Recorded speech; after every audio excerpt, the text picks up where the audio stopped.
ಅದಿ ಸ್ವೀಟ್ ದೋಸೆ ಮಾಡೀನಿ. ಹೆಂಗಾಗ್ಯಾವ ತಿಂದು ಟೇಸ್ಟ್ ಹೇಳು.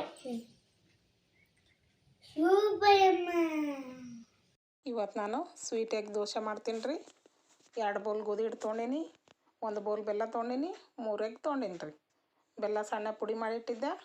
ಬೆಲ್ಲ ಕರಗಿಸ್ಕೊತೀನಿ ರೀ. ಒಂದು ಪಾತ್ರೆಗೆ ಬೆಲ್ಲ ಹಾಕ್ಕೊಂಡೀನಿ. 1 ಕಪ್ ನೀರು ಹಾಕ್ಕೊತೀನಿ ರೀ. ಗ್ಯಾಸ್ ಮ್ಯಾಗ ಇಟ್ಕೊತೀನಿ ರೀ. ಇದು ಬೆಲ್ಲ ಕರಗಿಸ್ಕೊತೀನಿ. ಸ್ವಲ್ಪ ಮೆಲ್ಟ್ ಆದ್ರೆ ಸಾಕ್ರಿ ಇದು ಬೆಲ್ಲ. ಇದೇನು ಪಾಕದ ಏನು ಮಾಡೋದಿಲ್ಲ ರೀ, ಕರಗಿದ್ರೆ ಸಾಕಿದು. ಈ ದೋಸೆ ಭಾಳ ಟೇಸ್ಟ್ ಆಗ್ತಾವ್ರಿ. ಎಗ್ ಹಾಕಿರ್ತೀವಲ್ಲ ರೀ, ಹಾಗಾಗಿ ಭಾಳ ಸ್ಮೂತ್ನೂ ಆಗ್ತಾವ್ರಿ ಇವು. ತಿನ್ನಕ್ಕೆ ಟೇಸ್ಟ್ನೂ ಇರ್ತದೆ ನೋಡಿರಿ. ಈ ಥರ ಬೆಲ್ಲ ಕರಗಿಸ್ಕೊಂಡೀನಿ ರೀ. ಈಗ ಒಂದು ಪಾತ್ರೆ ತೊಗೋತೀನಿ. 2 ಬೌಲ್ ಗೋಧಿ ಹಿಟ್ಟು ಹಾಕ್ಕೋತೀನಿ. 2 ಬೌಲ್ ತೊಗೊಂಡೀನಿ ರೀ ನಾನು. ನಿಮ್ಮ ಮನ್ಯಾಗ ಎಷ್ಟು ಜನ ಇರ್ತೀರಿ ನೋಡ್ಕೊತವ್ರಿ ನೀವು. ಈಗೇನು ಬೆಲ್ಲ ಕರಗಿಸ್ಕೊಂಡಿಟ್ಟಿದ್ದಲ್ಲ ರೀ, ಅವು ನೀರು ಸೋಸ್ಕೊತೀನಿ ರೀ. ಇವು ನೀರು ಆರಿರ್ಬೇಕು ರೀ, ಅಂದ್ರೆ ಕರಗಿಸೋಕೆ ಈಸಿ ಆಗ್ತದೆ ರೀ ಇದು ಹಿಟ್ಟು.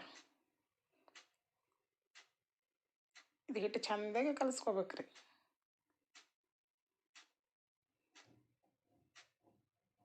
ಈ ಥರ ಸ್ವಲ್ಪ ಸ್ವಲ್ಪ ನೀರು ಹಾಕ್ಕೊಂಡು ಆಮೇಲೆ ನೀರು ಹಾಕೋಬೇಕು ರೀ. ಇದು ಬೆಲ್ಲದ ನೀರಾಗ ಆದ ನಂತರ ನೀರು ಹಾಕ್ಕೊಂಡು ಸ್ವಲ್ಪ ಸ್ವಲ್ಪ ನೀರು ಹಾಕ್ಕೊಂಡು ಚೆಂದಾಗಿ ಕಲಿಸ್ಕೋಬೇಕು ರೀ ಇದು ಹಿಟ್ಟು. ಎಷ್ಟು ಚೆಂದ ಕಲಿಸ್ಕೊತೀನಿ ನೋಡ್ರಿ, ಅಷ್ಟು ಚೆಂದ ಇದು ದೋಸೆ ಆಗ್ತಾವ್ರಿ. ಸ್ವಲ್ಪ ಸ್ವಲ್ಪ ನೀರು ಹಾಕ್ಕೊಂಡು ಕಲಿಸ್ಕೋಬೇಕು ರೀ. ನಿಮ್ಗೆ ರುಚಿ ನೋಡ್ಕೊಂಡು ಬೆಲ್ಲ ಹಾಕೋರಿ. ನಾ 2 ಕಪ್ ಗೋಧಿ ಹಿಟ್ಟಿಗೆ 1 ಕಪ್ ಬೆಲ್ಲ ಹಾಕ್ಕೊಂಡೀನಿ ರೀ ನಾನು. ನೀವು ರುಚಿ ಎಷ್ಟು ತಿಂತೀರಿ ಅದ್ರ ಮ್ಯಾಗ ಹಾಕೋರಿ ನೀವು ಬೆಲ್ಲ. ನೋಡಿ ನೀರು ಹಾಕ್ಕೊಂಡೀನಿ ರೀ. ಸ್ವಲ್ಪ ಸ್ವಲ್ಪ ನೀರು ಹಾಕ್ಕೊಂಡು ಈ ಥರ ಕಲಿಸ್ಕೊತೀನಿ. ಸೇಮ್ ನಾವು ದೋಸೆ ಹಾಕೋಕ್ಕೆ ಆ ಥರ ಹಿಟ್ಟು ಇರ್ತದೆ ನೋಡಿರಿ, ಅಷ್ಟಾದ್ರೆ ಸಾಕ್ರಿ ಅದು ಹಿಟ್ಟು.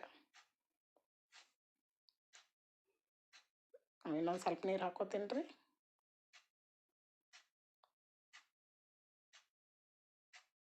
ನೀವು ಎದರಲ್ಲೇ ಮಿಕ್ಸ್ ಮಾಡ್ತೀರಿ ಮಾಡಿರಿ. ನಮ್ಮ ಮನ್ಯಾಗ ಸ್ಮ್ಯಾಸರ್ ಇತ್ತು ಅದರಲ್ಲೇ ಮಾಡತ್ತೀನಿ ರೀ ನಾನು. ರುಚಿಗೆ ಒಂದು ಸ್ವಲ್ಪ ಉಪ್ಪು ಹಾಕ್ಕೋತೀನಿ. ಒಂದು ಸ್ವಲ್ಪ ಏಲಕ್ಕಿ ಹಾಕ್ಕೋತೀನಿ ರೀ, ಏಲಕ್ಕಿ ಪೌಡ್ರ.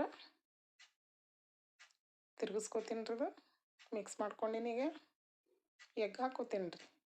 ನೀವು ಎಷ್ಟು ಹಾಕ್ತೀರಿ ಹಾಕ್ರಿ ಎಗ್. ನಾ ಒಂದು 3 ಎಗ್ ಹಾಕಕತ್ತೀನಿ ರೀ.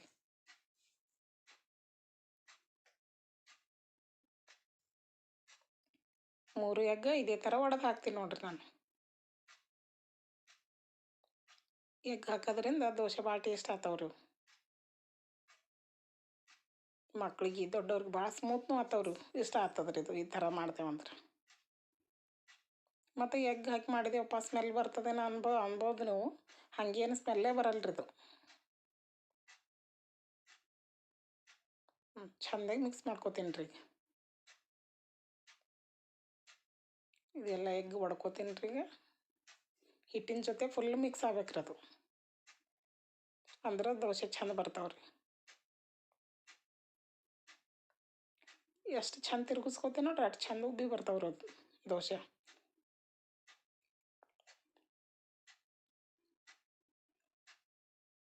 ದೋಸೆ ಹಂಚಿಟ್ಕೊಂಡೀನಿ ರೀ, ಬಿಸಿ ಆಗ್ಯದ. ಈಗ ಹಾಕ್ಕೋತೀನಿ ರೀ ದೋಸೆ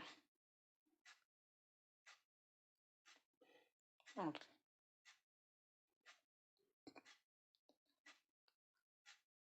ಈ ಥರ ಹಾಕೊಂಡ್ರೆ ಅದ್ರ ದೋಸೆ ತಾನೇ ರೌಂಡ್ ಆಗಿಬಿಡ್ತದೆ ರೀ. 1 ಸ್ಪೂನ್ ಹಾಕ್ತೇವಂದ್ರೆ ಚೆಂದಾಗಿ ರೌಂಡ್ ಆಗಿಬಿಡ್ತದೆ. ಗ್ಯಾಸ ಅಟ್ಟೆ ಮೀಡಿಯಮ್ ಇರ್ಬೇಕು ರೀ. ಮೀಡಿಯಮ್ ಫ್ಲೇಮ್ ಇಟ್ಟು ದೋಸೆ ಹಾಕ್ಕೊಂಡೇವಂದ್ರೆ ಚೆಂದ ಬರ್ತಾವ್ರಿ ನೋಡಿರಿ. ಈ ಥರ ಆಗ್ಯದ. ಈಗ ಹೊಳಿಸಿ ಹಾಕ್ತೀನಿ ನೋಡಿರಿ ನಾ. ಕಲರ್ನು ಭಾಳ ಚೆಂದ ಬರ್ತಾವ್ರಿ, ತಿನ್ನಕ್ಕೂ ಟೇಸ್ಟ್ ಆಗ್ತಾವ್ರಿ ಈ ಥರ ಮಾಡ್ದೇವಂದ್ರೆ. 2 ಸೈಡ್ ಬೇಯಿಸ್ಬೇಕ್ರಿ ಇದು ನೋಡಿರಿ. ಚೆಂದ ಬೇಯಿಸ್ಕೊಂಡೇವಂದ್ರೆ ಎಗ್ನು ಅದ್ರೊಳಗೆ ಬೆಂದಿರ್ತದೆ, ಹಾಗಾಗಿ ಟೇಸ್ಟ್ ಆಗ್ತಾವ್ರಿ ನೋಡಿರಿ. ಎಷ್ಟು ಚೆಂದ ಆಗ್ತಾವ. ತಿನ್ನಕ್ಕೂ ಭಾಳ ಟೇಸ್ಟ್ ಆಗ್ತದ್ರಿ ಇದು ಈ ಥರ ಮಾಡ್ದೇವಂದ್ರೆ. ಲೈಕ್ ಮಾಡಿರಿ, ಕಮೆಂಟ್ ಮಾಡಿರಿ, ಸಬ್ಸ್ಕ್ರೈಬ್ ಆಗ್ರಿ. ಧನ್ಯವಾದಗಳು.